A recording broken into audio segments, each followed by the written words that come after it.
آپ نے سنا ہوگا حضور نے سورہ رحمان کے بارے میں فرمایا ہے، سورۃ الرحمن عروس القرآن، یہ سورہ رحمان جو ہے یہ قرآن کی دلہن ہے۔ جیسے دلہن کو آپ خوشنما لباس پہناتے ہیں، آراستہ پیراستہ اس کو گہنے اور اس کو زیور پہناتے ہیں، تو جس طریقے سے سجاتے ہیں آپ دلہن کو، اللہ تعالیٰ نے ایک سورت قرآن مجید میں یہ ایسی رکھی ہے سورہ رحمان کہ اسے خوب سجایا ہے۔ اس میں الفاظ کا در و بست، اس کا اپنا ایک ڈیوائن میوزک ہے۔ وہ تو اللہ تعالیٰ قراء جو ہے خاص طور پر مصر کے قراء، اللہ تعالیٰ ان پر رحمت نازل فرمائے، ان کی خطاؤں سے درگزر کرے۔ جس طرح قرآن کے انٹرنسک میوزک کو انہوں نے واضح کیا ہے، واقعہ یہ ہے کہ اگر یہ لوگ نہ ہوتے، شیخ عبد الباسط محمد عبد الصمد، شیخ محمود خلیل الحصری، یہ لوگ کہ جنہوں نے قرآن کے اس غنا میوزک، یہ لفظ جو ہے آپ حیران نہ ہو کہ میں یہ کوئی شاید توہین کر رہا ہوں قرآن کی، حضور نے یہ لفظ استعمال کیا ہے، تغنو، اس قرآن کو اچھی سے اچھی خوشلحانی کے ساتھ پڑھو۔ من لم یتغن بالقرآن فلیس منا، جو قرآن کو بہتر سے بہتر انداز میں، اچھی سے اچھی آواز میں، خوشلحانی کے ساتھ پڑھنے کی کوشش نہیں کرتا، وہ ہم میں سے نہیں ہے۔ بلکہ ایک مرتبہ حضور رات کے وقت آپ گشت پر تھے اپنے ساتھیوں کے حالات معلوم کرنے کے لیے۔ حضرت ابو موسیٰ اشعری رضی اللہ تعالیٰ عنہ ایک صحابی ہیں، ان کے گھر کے پاس سے گزر ہوا، وہ رات کو تہجد پڑھ رہے تھے، کھڑے ہوئے کیف کے عالم میں قرآن تلاوت کر رہے ہیں۔ حضور کو بہت پسند آئی ان کی قرات، کافی دیر تک وہاں کھڑے سنتے رہے۔ اب انہیں کیا پتا کون سن رہا ہے، بالکل اسی طرح سمجھ لیجئے ایک بات یاد آئی ہے، حضور فرماتے ہیں کہ جس طرح کان لگا کر اللہ قرآن کو سنتا ہے، کسی چیز کو نہیں سنتا۔ ہمیں نظر نہیں آتا نا، ہمیں معلوم نہیں، ہم قرآن پڑھ رہے ہیں تو سننے والا کون ہے؟ سب سے زیادہ کان لگا کر خود اللہ۔ یہاں اس لیے مجھے یاد آیا کہ ابو موسیٰ اشعری کو کیا پتا تھا کہ کون سن رہا ہے؟ وہ اپنی کیفیت میں نماز میں تہجد میں قرآن کی تلاوت کر رہے تھے، اور ظاہر بات ہے ان کے گھر ایکڑوں میں بنے ہوئے نہیں تھے، ایک ایک کمرہ، ایک ایک کوئی حجرہ، ایسے ہی تو گھر تھے نا صحابہ کے، لہذا حضور پاس سے گزرے، آواز آئی، کافی دیر سنتے رہے۔ اس کے بعد آپ تشریف لے گئے، صبح فجر میں ملاقات ہوئی تو حضور نے تحسین کے انداز میں فرمایا، یا ابا موسیٰ انک قد اوتیت مزمارا من مزامیر آل داؤد، اے ابو موسیٰ تمہیں تو آل داؤد کے سازوں میں سے ایک ساز اللہ نے عطا فرما دیا ہے۔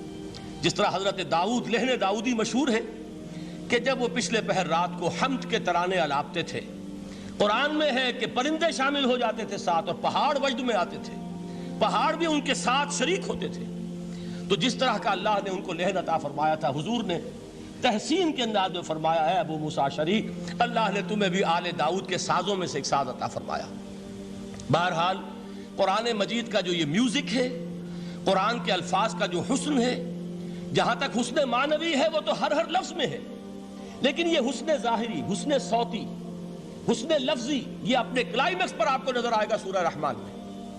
لیکن قرآن میں یہ سورت اس اعتبار سے بھی ممتاز ہے، اس کی 4 آیات پر ذرا توجہ کریں گے، عجیب حقائق سامنے آئیں گے۔ جہاں یہ قرآن مجید کے حسن صوت اور حسن لفظی کی معراج ہے، وہیں اس کی پہلی 4 آیات میں 4 چوٹی کی چیزوں کا ذکر ہے، سب سے اونچی چیزیں۔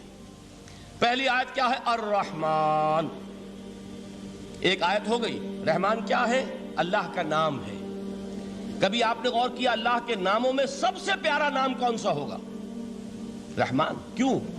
اس کا مادہ کیا ہے؟ رحمت۔ ہمیں سب سے بڑھ کر جس چیز کی ضرورت ہے وہ کیا ہے؟ رحمت خداوندی۔ نام اچھی طرح سن لیجئے اس حضور کے قول کو۔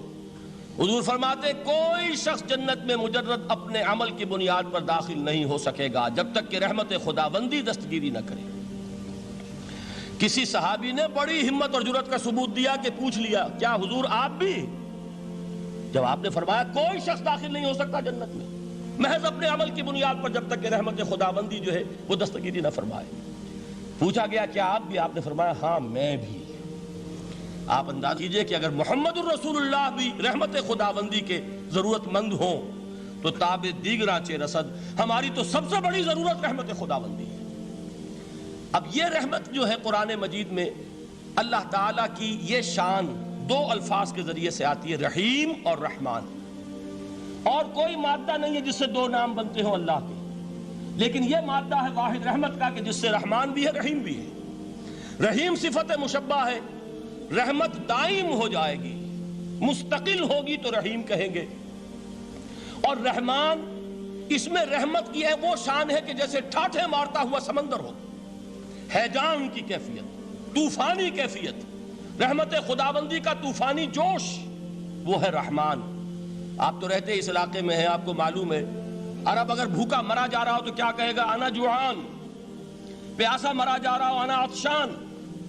بہت غضبناک ہوگا غضبان، غضبان آصفہ قرآن میں آیا ہے، بہت غضبناک۔ رحمان جس کی رحمت جو ہے جوش میں ہے، ٹھاٹھے مارتے ہوئے سمندر کے مانند۔ تو یہ اللہ تعالیٰ کے ناموں میں سب سے پیارا نام۔ اب آگے چلیے، الرحمن علم القرآن، رحمان نے قرآن سکھایا۔ رحمت خداوندی کا سب سے بڑا مظہر، رحمان کی رحمانیت کا سب سے بڑا مظہر قرآن ہے۔ ان میں جو منطقی ربط ہے اس کو سمجھتے جائیے۔ اچھا آپ یہ سوچئے، جو علم بھی انسان کو حاصل ہوا وہ کس نے دیا؟ اللہ نے۔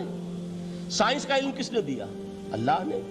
علم آدم الاسماء کلہا، وہ علم الاسماء جو حضرت آدم کو دے دیا گیا تھا ازل میں، یہ اسی کا ظہور ہے، یہ اسی کی ایکسفولیشن ہے جو ہو رہی ہے اور ہوتی رہے گی ابھی۔ اور دوسرے علم ہے وہ کس نے دی؟ اللہ نے دی۔ لا یحیطون بشیء من علمہ الا بما شاء، مخلوق میں سے کوئی اللہ کے علم میں سے کسی شے کا احاطہ نہیں کر سکتا مگر وہ جتنا اللہ دینا چاہے۔ لیکن یہ کہ تمام علوم میں چوٹی کا علم قرآن، نوٹ کرتے جائیے، اب چوٹی کی چیزیں جمع کیجئے۔ اللہ کے ناموں میں چوٹی کا نام رحمان، اللہ نے جو کچھ انسان کو سکھایا اس میں چوٹی کا علم قرآن۔ خلق الانسان، انسان کو پیدا فرمایا۔ سوال یہ کہ حیوانات کو کس نے پیدا فرمایا؟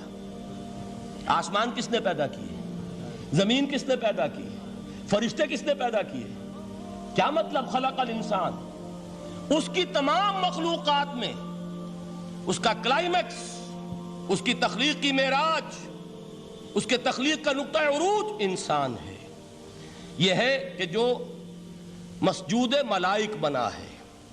وَلَقَدْ كَرَّمْنَا بَنِي آدَمَ وَحَمَلْنَاهُمْ فِي الْبَرِّ وَالْبَحْرِ وَرَزَقْنَاهُمْ مِنَ الطَّيِّبَاتِ وَفَضَّلْنَاهُمْ عَلَى كَثِيرٍ مِّمَّنْ خَلَقْنَا تَفْضِيلًا۔ تو تخلیق میں سب سے اونچی تخلیق انسان کی، علموں میں سب سے اونچا علم قرآن کا، اللہ کے ناموں میں سب سے اونچا نام رحمان۔